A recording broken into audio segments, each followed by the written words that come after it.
Maybe don't know. This time, this time, this time, this time, this time to build. This time to build. This time to build. This time to build. This time to build. This time to build. This time power. This time to build power.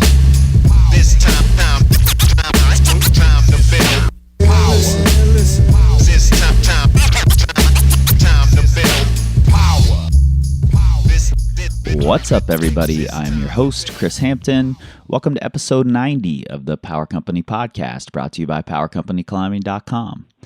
I am actually in rainy, cold, and sticky Cincinnati, Ohio right now, my hometown. And is it possible to be cold and sticky at the same time and not good sticky like rock? Yes, it is. If you've not been to the Midwest or the South in the spring or summer, you can't possibly understand. I'm here staying at my friend Brian Flick's house for a few days before I fly off to Houston to MC Collegiate Nationals. And then I'll come back, spend a few days in the red, and then drive westward, homeward. It's been a crazy few weeks, and yesterday I was actually starting to feel a little bad, like it had been forever since I put an episode out. But it was really only 12 days ago, and if you count the extra episodes that our patrons get, I put out 12 podcast episodes in March. And while objectively I know that's plenty, I still feel a little bad because, well, that's how addiction works, and I'm addicted to this thing. I haven't just been sitting around, though. I've been recording quite a bit and working a lot. We had a great turnout for the Performance Climbing Coach Seminar in Columbia, Maryland, and I was really honored not only to present and coach alongside a group of great coaches, but to get to work with and learn from so many coaches who attended. Big thanks to everyone who came out, and special thanks to Lawrence for playing me our theme song at 2 times speed. Honestly, it's an EDM banger that way, but if I find out y'all are listening at 2 times speed, I'm just going to start putting this out at half speed. So, there. From Columbia, I met up with Nate. We spent a week working with the community at Sport Rock in Virginia, which was awesome. It means so much to have a new community welcome us in, and I'm already looking forward to the next time we get out there. It's definitely one of those gyms that we love to go to with the type of community that we really love to work with. Big thanks to Travis Thompson for starting the ball rolling in that leg of the trip. And we're really humbled by the number of people who came out, some for 3 workshops in a row. So yeah, big thanks to the Sport Rock crew. And while I was there, I had the chance to sit down with an accomplished coach and athlete duo, both of whom I really admire, Taylor Reed and Bella Jariel. Taylor's been coaching for like 15 years, and it's really his connection to his athletes that I wanted to explore. He says that his proudest moments are when his kids thank him for teaching them something non-climbing related. And there's a great moment in this conversation with Bella, and having watched the pride on his face when she was talking, I believe that 100%. He's also really proud of giving his athletes a broad skill base, including twin 16-year-old boys who were able to, on their first year climbing V10 outside, were able to climb 22 of them. And then he helped coach them through a big send later in their life. And we talk about that in this interview. It's actually what got me interested in talking to Taylor, was seeing the posts about this send. And he's recently started a website, betaangel.com. It's beta-angel, angel.com, that I think is going to end up being a really great resource for the training and coaching communities, as well as for athletes. It's really fascinating, and I'll tell you more about it on the back end of this conversation. Let's get into this thing. You'll hear in here how proud Taylor is of his work with Bella, and that's for really, really good reason.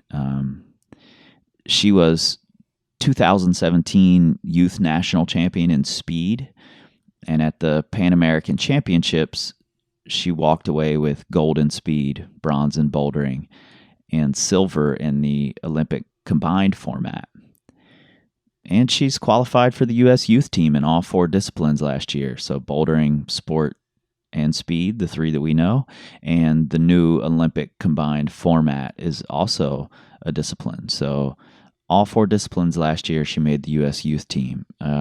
She's a crusher and a big-time contender, which I think is really exciting for both of them. And that sort of success doesn't happen by accident. And I really wanted to know what that relationship looks like. So let's get into it. Maybe don't know.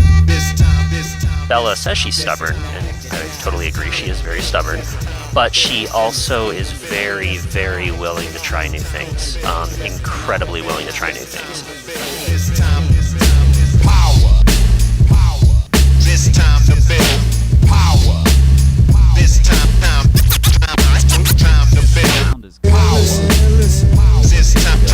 We may end up having we're right across the street from a fire station, so there's probably going to be fire trucks, and who knows what kind of noise the metro is going to make. But I think the city sounds are kind of cool. So, Okay.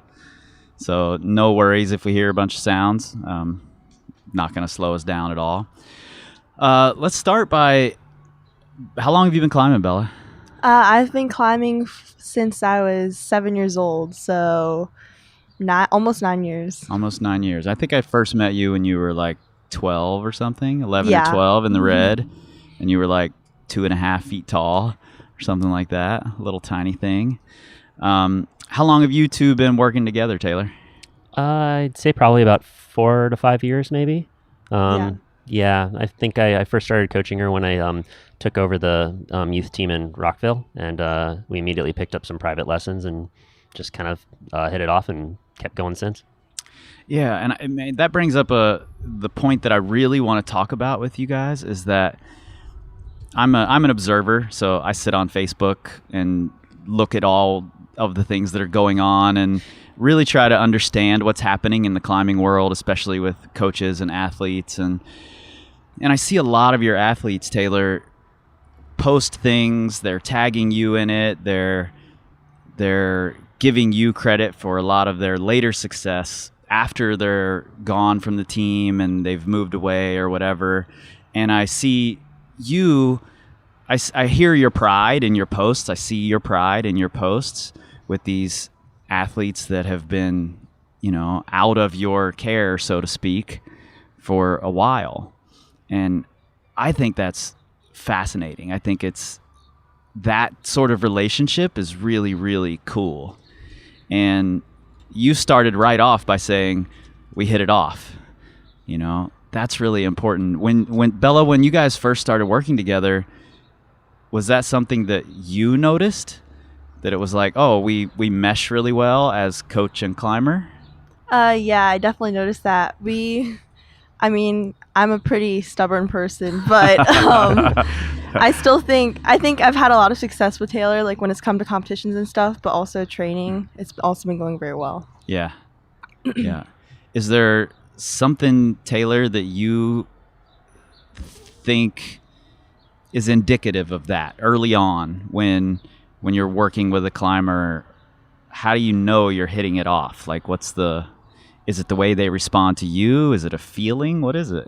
So I've thought about that, actually. It's a great question. And I think it has to do with, I think it does come down to fit. And that fit is often indicated by, I think, teaching style to some degree. So with me, there's a lot of iteration, a lot of, it's primarily a learning style. And Bella says she's stubborn, and I totally agree. She is very stubborn.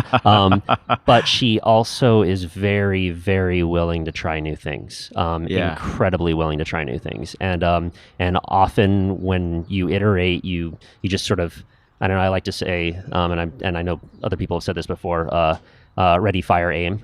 fire again, aim, fire again, and you just Right. you just continue to iterate at whatever it is that you're doing, and she does that very well, and she's always open to doing that sort of thing. Yeah. Is that something that, Bella, that you found that you were missing with other coaches? And we don't have to name any names, but and there's nothing wrong with missing that with other coaches. You know, some coaches and some climbers or athletes, period, just connect and some don't. And that's totally okay. Did you respond differently to other coaches in the past? I mean, I've had coaches in the past that I've really connected with, but Yeah. most of them are either really far away or they just have a completely different style than Taylor. Yep. Like most of the coaches I've seen, like it's all about conditioning and that sort of style, and Right. I've liked it, but it's not necessarily like what plays like my strengths and weaknesses. Yep. Okay. We have a sort of it's actually this whole point about strengths and weaknesses and what plays to them, especially with her, it feeds off of both of us. So for example, we tend to talk a lot about climbs, tend to focus on movement, technique, movement economy. And often we're just sitting there talking about this thing, and maybe she'll try one move and then we'll chat about it again. But often that means that the training aspect of it kind of gets lost. It especially got lost a little bit more in the early years. Mm-hmm. And I sort of just, assumed that she'd be getting climbing in as a result with, Right. in other ways. And, as we've grown together, I've realized that I've had to pick up on that a bit, because we do just focus on movement and technique. It's the training side gets a little bit lost. And so as a result, sometimes, I feel like I'm doing, great by her. She's doing really well. But on the other hand, every single time I see a weakness in her, I also recognize that that's a failure on my part. And so we get one another to some degree, to a large degree. But on the other hand, we also have to be cognizant of those, of how it is that we spend our time together, and where we normally choose to spend our time, so that we can, Right. figure out how to close those gaps. Yeah, totally. So do you then respond to realizing that there's this weakness in the game there? Do you respond, Taylor, by learning about those things or sending her to someone else, or what's the general response there? That's a fantastic question. All of the above, actually. Okay. So obviously, I was up at the PCC this weekend, kind of a coaches conference, and you were there teaching us, as well as Steve Bechtel and a bunch of really, really intelligent individuals. And I just knew that they do energy system training really well, that they do strength and conditioning, and that's one of my weaknesses. So I knew I should probably go. On the other hand, she goes down to pretty regularly down to Atlanta to train Right. with the great coaches down at Stone Summit, and that is really important that she does that, so that she picks up from other people. What she can't necessarily get from me. Yep. I think that's really cool that both of you are able to make that switch, that you, Taylor, can say, yeah, you should go learn from these other coaches as well, and that, Bella, you can go to those other coaches and then be open to coming back and still talking with Taylor about those things and whatever else. If you notice a weakness in your game, Bella, is it something that you then talk to Taylor about? Do you just bring that straight up to him? Yeah, immediately, especially after competitions, when there's like a boulder or route and there's something I just don't quite get, or I can't figure out, or there's something I did wrong. Taylor's always the first one I tell. Yeah. So you guys have been working together since you were like 12 or 13? I think 13? Somewhere in there. Okay. It's been so long. What was that communication like between adult male, 13-year-old girl? Because I know that competitions are an emotional thing for all of us, not just for women. They're emotional for everyone. So when you come out of a competition and you're emotional, like, I suck at this, I need to learn to do this, how do you handle that? So it depends. when she was younger, I mean, she did win a lot, and I often wasn't at the national level comps, Right. just because it wasn't my thing to go to nationals. Sure, sure. So often that was, other coaches dealing with that, because she often knows a lot of the coaches out there. I did happen to go to Austria to coach her Cool. at the World The Worlds, Championships. yeah. And there was that one was challenging for both of us, and she didn't do as well as she had hoped in bouldering, and some research into psychology suggests that your athlete has to be ready to take criticism, Yeah. constructive criticism, obviously. Yep. But if they're not, then you trying to be critical of them doesn't necessarily work so well. Sure, So after most competitions, we always go over our comps, but I always ask her, is it okay? Can we go check out these problems and see where you can do better? She's 99% of the time always says yes. In Austria, she wasn't ready. Yeah. So what we ended up doing was I went through all of the problems and showed her where I had failed her. That was I think at least that was challenging for me. Yeah, but totally. But it also led us down a path that got us back on track for the next international competition, where she did very well at. That's really, really cool. Can we dig into that Austria comp a little bit? Is it okay to go into that? Yeah, of Okay. course. Mhm. So, what about that comp, Bella, made it so hard for you to immediately be analytical and look at it like you normally do? Well, the first part is definitely, it was my first combined competition, so it was a totally new experience for me. Like, Yeah. I had no idea what I was doing before then. I was trying all these new training things, and I had all these expectations, Right, and right. it was just really difficult about that. But after I got over the disappointment of finishing, I realized there's so much I can learn from this, considering it's like my first combined competition. Yep. So after all those failures, I was able to pick everything apart and see like everything that I did wrong and that I can improve upon, rather than just failure. But it took some time before you were Yeah, able to definitely. look at that. Was it your first Worlds as well, or? No. Okay. Where was the Worlds previously? I was in China, Guangzhou. Okay, so you had done some big traveling for Yeah. world competitions before. hmm What do you think made the expectations different for this one? This was the first time that I had made it for all three. So not only did Gotcha. I make it for like the combined format, I also actually made top 5 in all Oh, three. yeah. So, Yep. and also I had the opportunity to try and get the Olympic combined slot at Buenos Aires. So Yep. that was also a lot of stress too. Sure, totally. How old were you then? This is just last year. So So you were 16? I turned 16 right after the competition. Okay.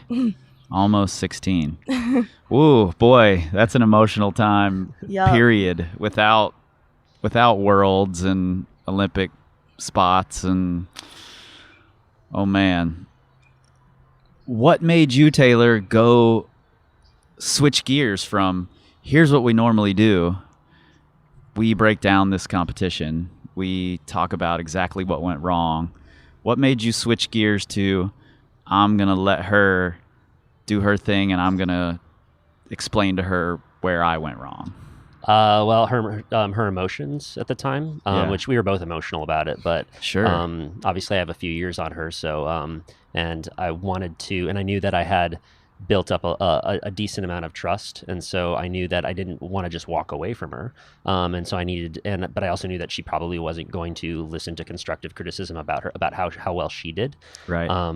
And there were definitely some operational errors that she made on her part, but it wasn't important to go into those. It was important to move forward, and sometimes that means both from a performance standpoint. Sometimes that means in terms of the way you handle a competition, but other times it means like how you develop your body in terms of technique, the physicality of it, the mental side of it, whatever it is. But Right. sometimes you just need to switch gears a little bit, and both in terms of how you approach a competition or the aftermath of a competition, but then also the prep for the next competition. And so we Right. had about 6 weeks or something to train for the next one. And so there was we just went into it. What are we going to do differently this time? And there were some big changes, and they required kind of a lot. And but I got her buy-in, and at least I think she agreed with it initially. She's nodding. But it was a little bit radical to do what we did. So basically, to make it very simple, we completely disregarded sport climbing, the sport climbing discipline. Didn't put her on rope almost at all, and just focused on bouldering and speed.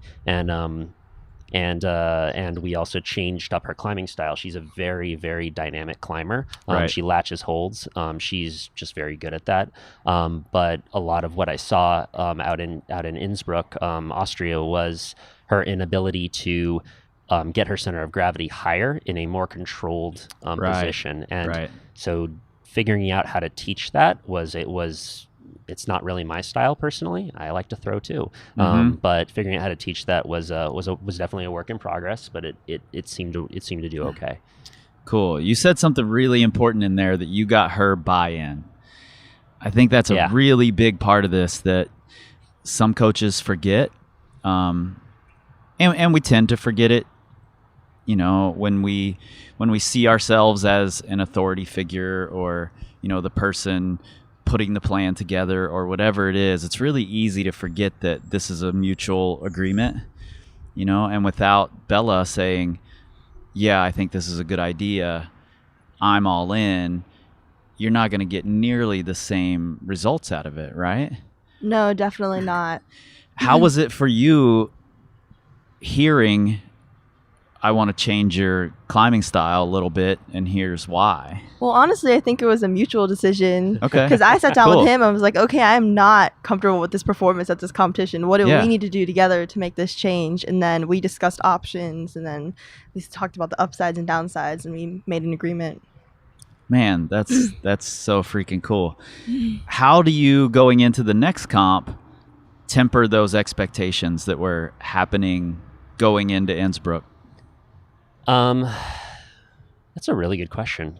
How did we temper those expectations? I think on the one hand, it was knowing the specifics. So sport climbing, I just knew she wasn't going to do particularly well, and we just made that call. But then when it came down to it, we honestly, I'm not really sure, to be honest. I'll just go ahead and say that. Yeah, totally. It's a great question. I haven't really given it. What do you think, Bella? Was there anything that you thought about during that time to kind of get rid of some of those expectations, or did just the performance in the comp that you weren't comfortable with, did that drop the expectations on its own? I think just the fact that I had gotten over my worst fear of doing absolutely terrible in everything. Yeah. It's after that happened, I was like, okay, nothing worse can happen, so I'm just gonna climb. Yeah, cool. We did just sort of have a plan, and we just sort of jumped into it. Once we both talked about it and we knew what we needed to do. And there was a lot of iteration while we were for the rest of it, but we did really just apply ourselves to it. Me with thinking about it, and her with doing it. Yeah. So let's talk about the nuts and bolts of this thing a little bit. I know you're in school, Bella, and you miss a lot of school to do these big comps, and it's got to be stressful to be in here practicing every day, going to school, having to catch up at school. Talk to me a little bit about that. How does that affect your training, your climbing, your school? I mean, definitely before Worlds, I was training a lot, almost overtraining, because I wasn't going to school. So I basically had all the time in the world just to go to the gym, to do running, just do whatever. And I honestly feel like that negatively affected how I performed as well, because it's all the pressure was on climbing and performing this one competition. But then when school started, before Pan Ams, it actually felt like it was better because my focus wasn't all on climbing. Right. It's even though school was sort of taking up some of my time, it's I had something to divert my attention, but then also I was still trying hard when I was in the gym. Yeah. Cool. And that was definitely one of those programming failures we had to realize, is that when we were trying to train for 3 disciplines, it was like 6 days a week sometimes. Sure. And that's a lot on the body, and especially she had been training so hard for nationals to try to make the final 2 teams, the speed and sport. And we just went right into training for worlds after that. And she was exhausted after nationals. She needed to take some time off, and she did a little bit, but it was just one of those programming errors. Yeah, it's tough with those big objectives looming to say, oh, we need to take rest right now. That's really tough to do. And you work a full-time job outside of coaching for climbing, right? Right. Yeah. So how does the coaching work with you guys? Are you there in person? How often? So I'd say most of the time I see her probably once every 2 weeks. Lately I've been seeing her a lot, probably a decent amount more, probably once a week. But most of the time what I'll do is we'll essentially go over what we need to go over, whatever I think it is, whether it's a weakness or whatever she thinks it is, to be honest. And whether it's a weakness, a strength we want to hit, some type of slightly more complex exercise, whatever it is, something I need to focus on. Like I think one time I spent half an hour. We spent half an hour experimenting with getting her to be able to do high steps better. Sure. And not on the wall at all. So it was just trying to figure out how to get her into the right position so that she could get her flexibility on her own, because I don't see her all the time. I'm not there constantly going like, hey, change this, change this, change this. Right. So often I'll send the plan, and her mom's, by the way, is amazing. Yeah. And has been amazing, has been able to essentially be that liaison, to be able to kind of communicate it, because I sometimes don't communicate the best. So her mom, Jenny, seems to be really actively involved and is always smiling and always happy. So yeah, that's got to be a huge asset for both of you. Yeah. I would consider her my assistant coach, or to him at least. Yeah. Yeah, she really is. And parents who get, when it comes to Jenny, she's gotten involved, and she has made the process so much easier for me and for Bella. And hands down.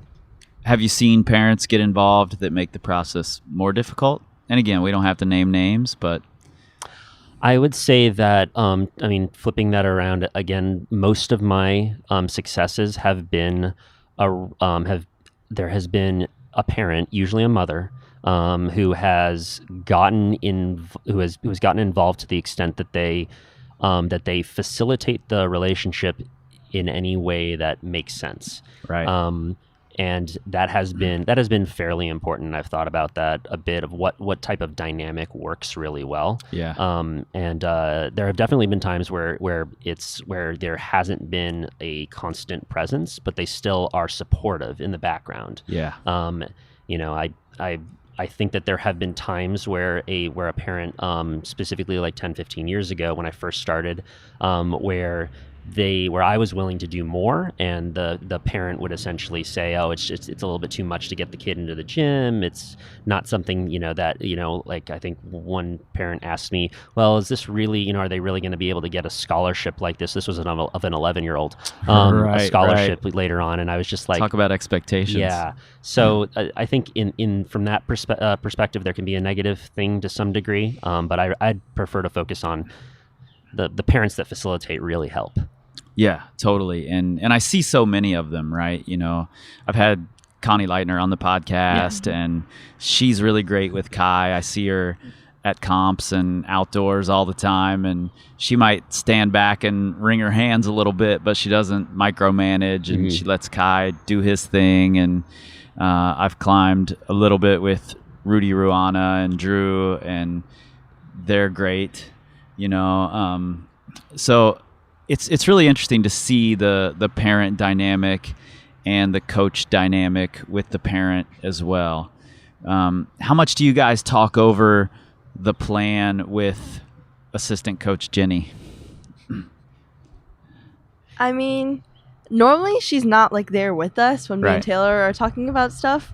But what I found is, okay, so I'll do my whole session with Taylor, and then after that, he'll debrief with my mom for like 30 minutes to an hour and tell her like everything that went on. Right. So I'm not necessarily there, but I know that it happens. Yeah. Yep. Do you talk to your mom after sessions? Like, is that do you vent to her when things are going wrong? How does that work with you two? I actually don't find myself telling my mom when things are, I mean, when it's getting really bad, then I tell her, but when there's a little issue, normally I just tell it directly to Taylor. Okay. Cool. So things aren't lost in communication. Yeah. And normally behind the scenes, there's actually like if I send something, it's to Jenny, and then Jenny takes a look at it, and then she basically says, Taylor, I don't understand this. You're being an idiot. And so there's usually a little bit of there's that word again, iteration sometimes before Belle's ever sees it. Yeah. But no, Bella is exactly right. She will talk directly to me when she thinks something isn't working quite right, and usually I will take stock, and I love it when she does it because it means that I'm learning. Yeah. So the comps that you do get to go to, what's that look like day of? I know that when you're in ISO, you guys aren't necessarily communicating at that point, but leading up to that point, what's that look like between you two? Is there talking going on? Is there some kind of like locker room type pep talk? What's that look like? Is this like day of the comp? Is that what you're interested in? Yeah, day of, morning, before ISO. I actually do go into isolation with her. Often I ignore her in isolation. Most coaches find me really funny because I end up liking to talk to coaches and talk shop while in isolation. Right. And then Bella usually is off on her own, playing cards, talking with friends, that sort of thing, and I leave her alone. And then pretty much to a T, there's always this, oh, I should probably be focusing on Bella at some point. Oh, she hasn't started warming up yet. Oh, I should go say something. She's very, very independent, though, in isolation. She knows what she needs to do. So is it a conscious decision to leave her alone and let her do her thing? I don't like to micromanage unless I need to. If I will absolutely micromanage the heck out of someone, and I've done it with Bella before, but rarely because she warms up really well and she just knows what she needs to do, and I don't want to mess with her mindset. Right. Do you think that's advantageous for you, Bella? Yeah, because I've been to so many isolations and so many competitions. Like, I already know my routine the moment I walk in there. Like, I've done this 100 times. You got this thing down. Yeah, so, I mean, we have an understanding. He doesn't feel like he has to interfere. I don't feel like he has to interfere. So I just finish my routine, go into the competition, and normally I'm just fine. Are there times during, in ISO, during a comp, or otherwise, when you're in the gym and Taylor's not there, are there times when you're like, oh my gosh, I'm glad he can't see me do this right now, or Taylor would want me to do this, so that's what I'm going to do? Does that ever happen? Do you ever think that? I mean, sometimes he'll give me a workout or something. Yeah. And it'll be really hard. It'll be so hard. I won't be able to do like anything. I can just like sort of see his face in the background just laughing at me as I'm like falling. Because some of the stuff, it's not like something that I do with him. He just sort of hands me the workout and says, okay, do this exercise or this climb. So yeah, there's definitely times like that. Yeah. I have a bad habit of laughing at her when she falls. I think it's a great habit personally, but people look at me a little strange when that happens. So yeah. No, I think that's a good thing. I think keeping it lighthearted is super smart. You know, it's a relationship that isn't just predicated on Taylor, you're teaching her what she should be doing.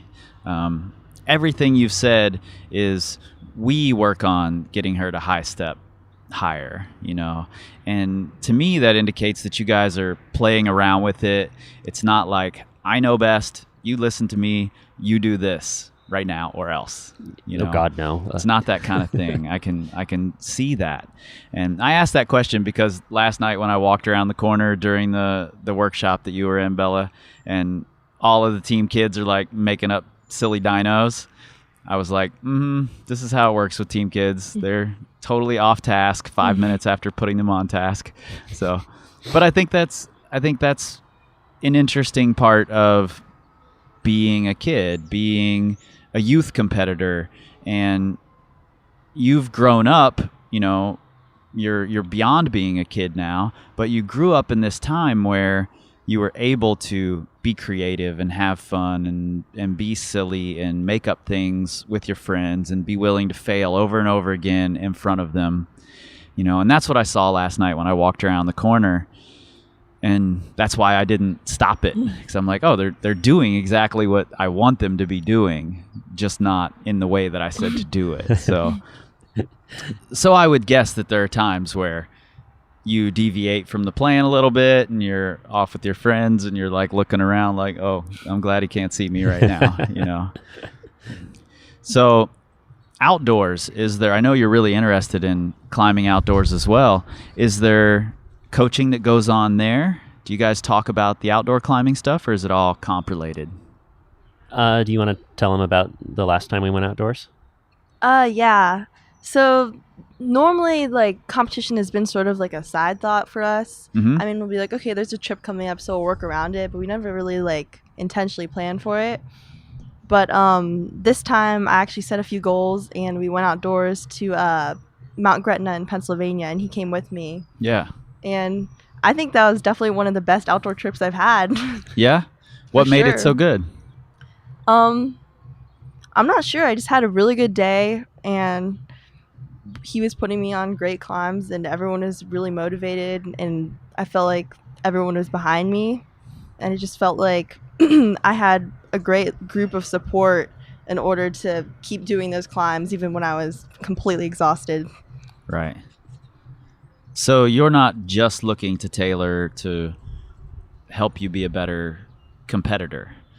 You want to be a good all-around climber no matter what it is you're doing. So you're looking to Taylor for advice in all of those realms. Yeah, definitely. Yeah. I think that's really cool. Is that what you set out for? Was that your idea going in, was to, help build her into a climber, shape her into a climber rather than just a comp climber? I think with all of my kids, I mean, ever since I started coaching, I've always wanted to get them outdoors. And there are definitely very strong differences between coaching for outdoors versus coaching for competition. Mm-hmm. And I consider it a kind of a badge of honor that I've had some success in both. The outdoors really helps build the trust in the relationship. It helps us actually sort of come together because it's a novel experience. It's different, especially for the kids who aren't getting out every single weekend.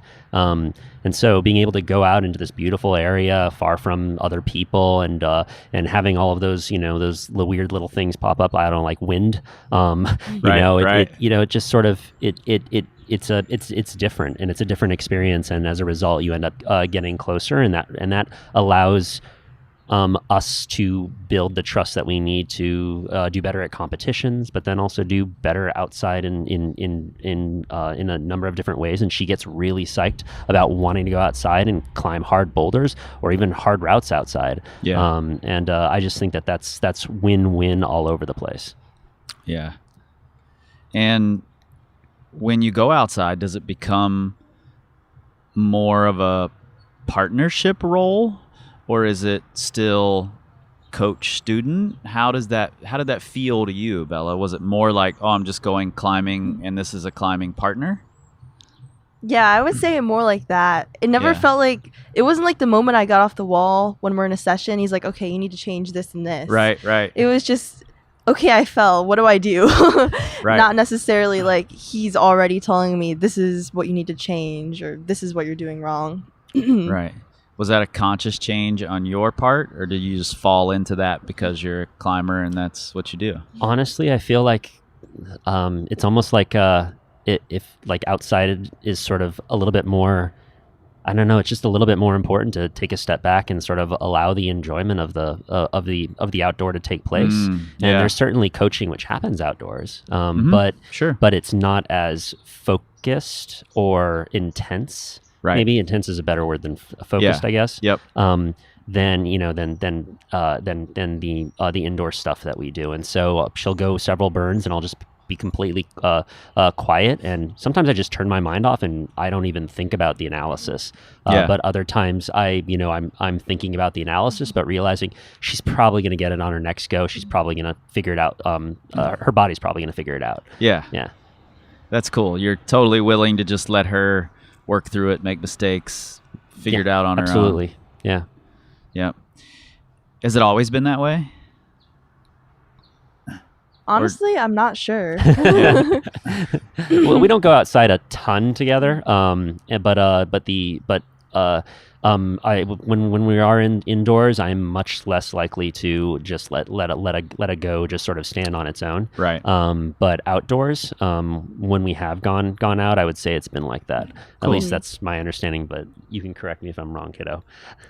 No, I agree with that. Yeah, and that brings us right back to outdoors is one of the reasons why I wanted to talk to you for the podcast, Taylor. And I appreciate you talking to Bella, because I think we rarely get to, hear about what the relationship's like between a coach and an athlete. But one of the things that really made me want to talk to you was seeing these posts on Facebook from your former students and obviously people that you still care about. And I don't remember who it was, but I believe it was something in Bishop.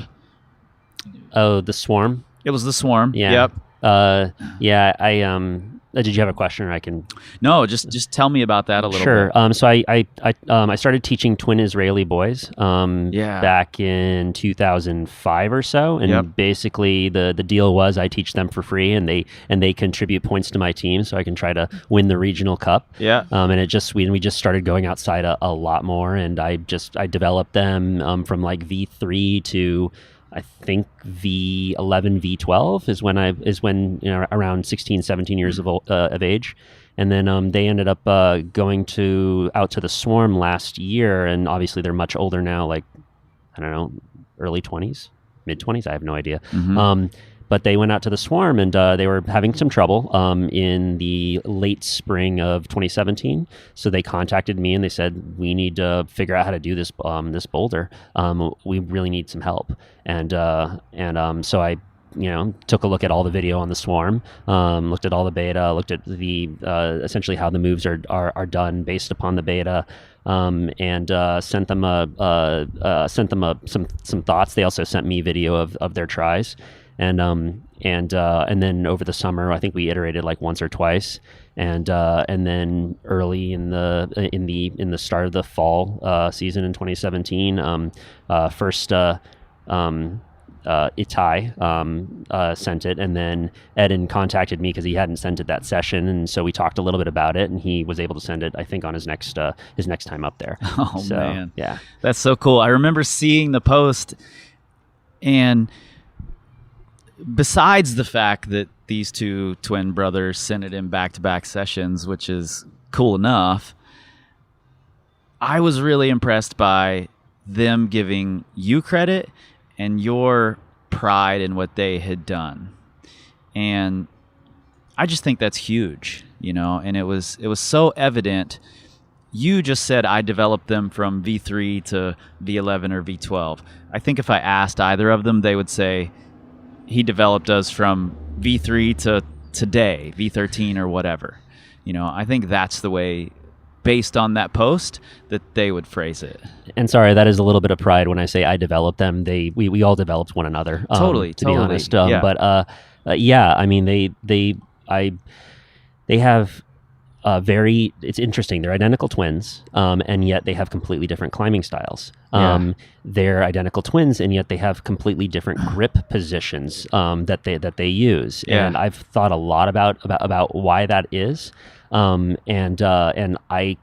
I keep coming back to is sort of like how much time we spent together and mistakes we made in training and things like that.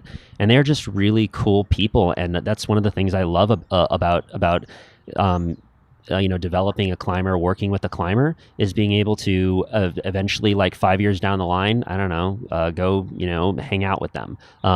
Go, find out what they're doing after college. I think one of my kids, we went out on her 21st birthday and we had a beer together. And I'd been teaching her since she was 13. We texted the photo to her mother, which was hilarious.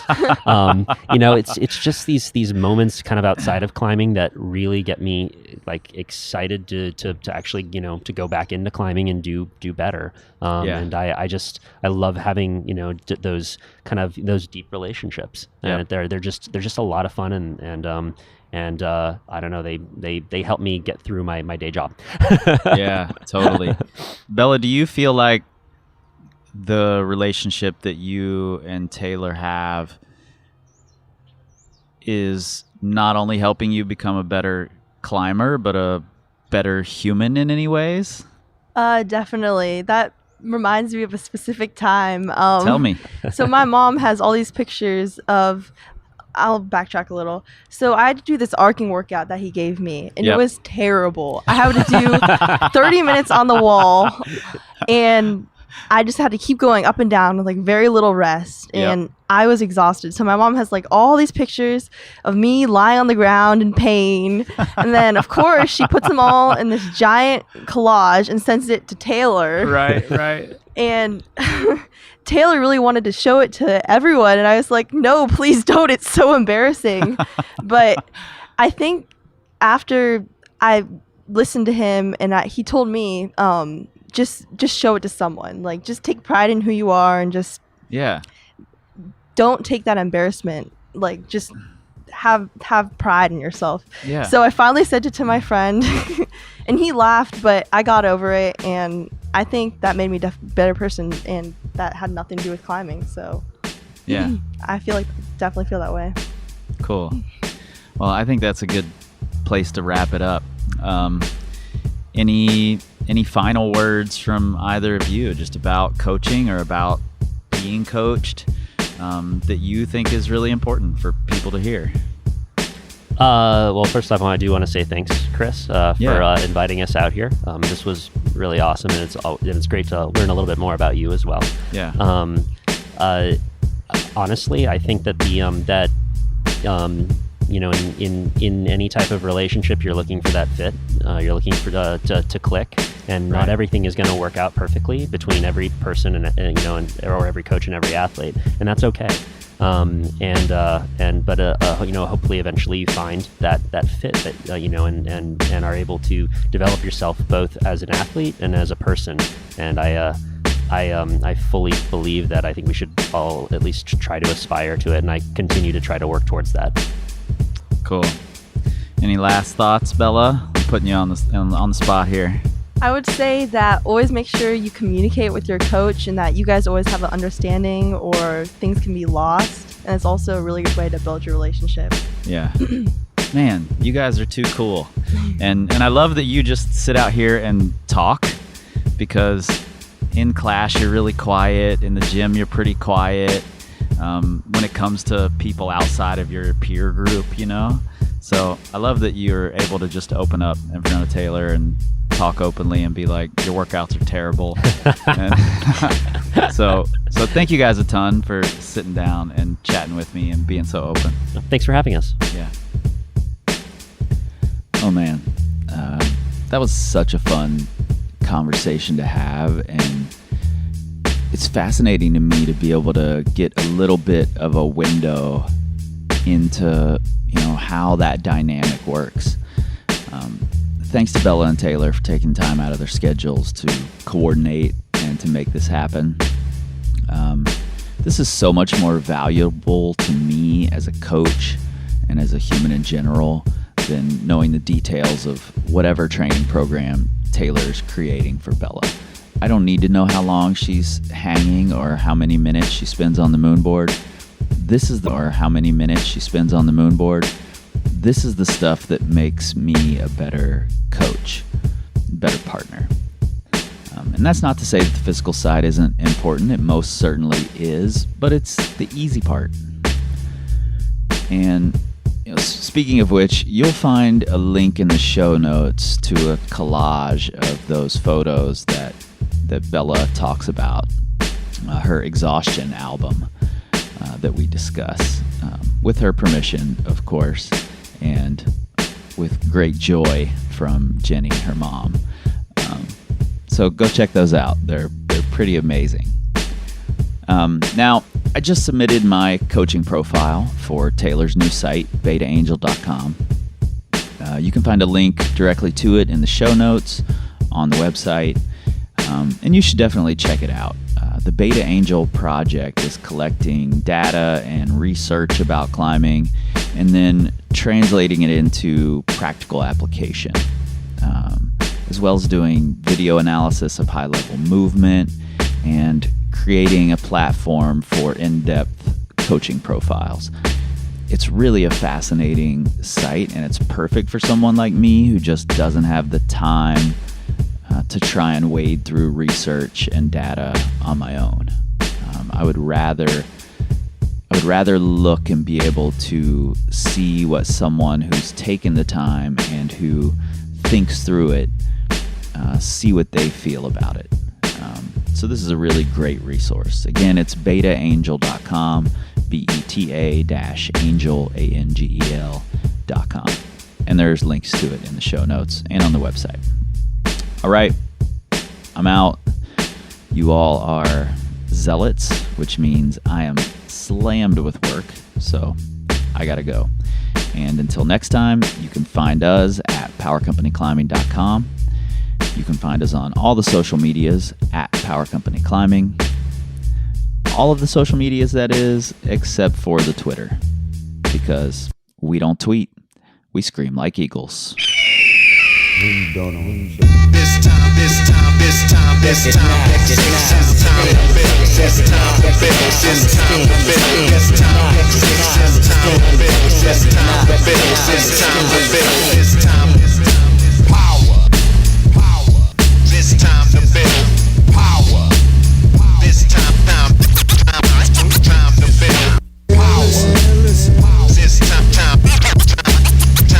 build power. This time to build power. This time to build power. This time to build power.